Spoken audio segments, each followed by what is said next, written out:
Sometimes this time that we're living in culturally, and have been for a while, is often described as being, the age of the mashup, of sampling, pastiche. There's a sense of belatedness often, or that we're sort of coming at the end of something, so that what becomes possible is always going to involve, to a certain degree, working with our knowledge and the reader's knowledge, or the audience's knowledge of the things that we are using and we're chopping up and we're reassembling and to make something new out of them, so that you have lots of references and in-jokes or Easter eggs or whatever you might want to call it, and but that somehow there's nothing new really, and there's just this is what we have now, in a sense that.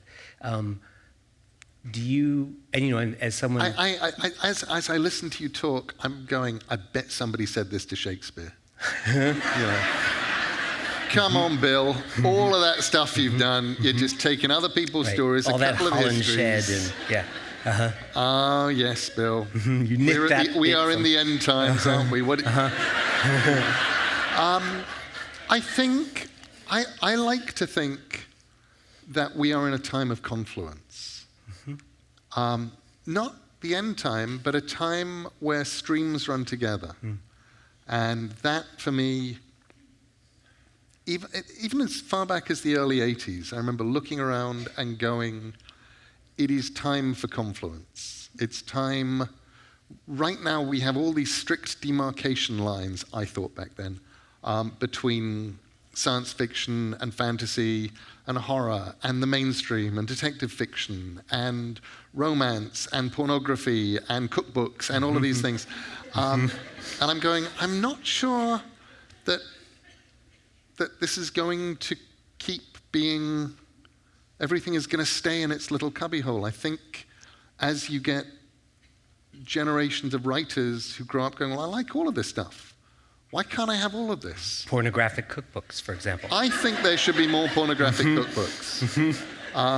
So that instead of this idea that somehow it's a bunch of broken pieces of these great statues that are all lying around us, and all you can do now is sort of pick up the pieces and try to make your own freakish. I think it's much more like fusion cuisine. It's that point where you go, okay, there is actually no reason why I can't combine this food and this food to create a taste that nobody's actually ever had before. But once you've had it, you're going, well, of course, this makes complete sense. Right. On the other hand, do not try. I have my own example. Several nights ago, I was in Oklahoma City.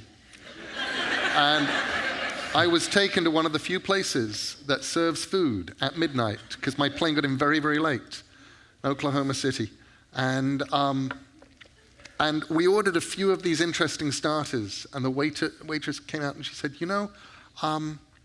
we're out of whatever it was you ordered. Would you like something else? And we said, well, sure. What else is interesting on there? And she said, well, actually, the only thing we have left is the pickled peaches. So we went, okay, bring the pickled peaches. And could be good. These things arrived, and I tasted them. And my friend Scott tasted them, and we both said, that's not a taste I've ever had before. Definitely not a taste before. And about 20 minutes later, Wayne Coyne from the Flaming Lips came over, and it was Wayne, and Wayne was the one who suggested that we eat there. And he's like, so, he said, I should have told you, don't order the food here except for like 3 things on the menu that are edible. What's that? And I said, it's pickled peaches. Actually, I think we made him guess first. It was like, he said, what are they like? I said, not like anything else I've ever eaten. So he tried one. He said, that's not like anything else I've ever eaten. And he called the waitress over, which I wouldn't have done because I'm English. But he had no hesitation. He said, excuse me. He said, that pickled peaches. And she said, it wasn't my idea. They were out of anything else. I told them they should try the collard greens, but he said, no. He said, what's the deal with it? And she said, the chef's over there. And before we can say anything else, she brings over the chef. And she says, they want to know what the deal is with the pickled peaches. He says, well, I put in radishes, first of all, and it's pickled peaches cooked with radishes. So I pickle the peaches in there with radishes, and the hotness comes out of the radishes, and it goes into the peaches, and they're sort of pickled, so you get that weird thing. He said, and then I add a lot of salt to make sure that anyone who eats it orders drinks.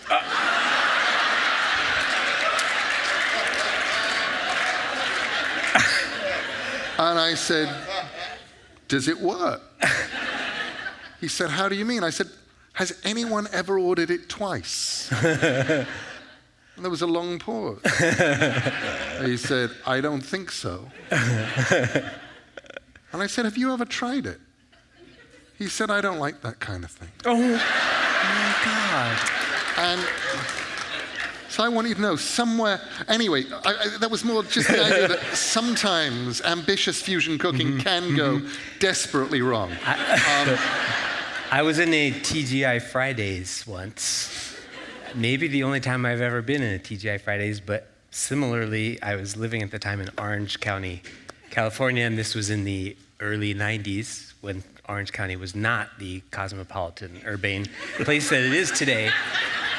And when you went to the movies at the multiplex, the only place to eat afterwards was this TGI Fridays, and we sat down and they had it's the kind of thing where the menu is on the placemat, which is always a good sign.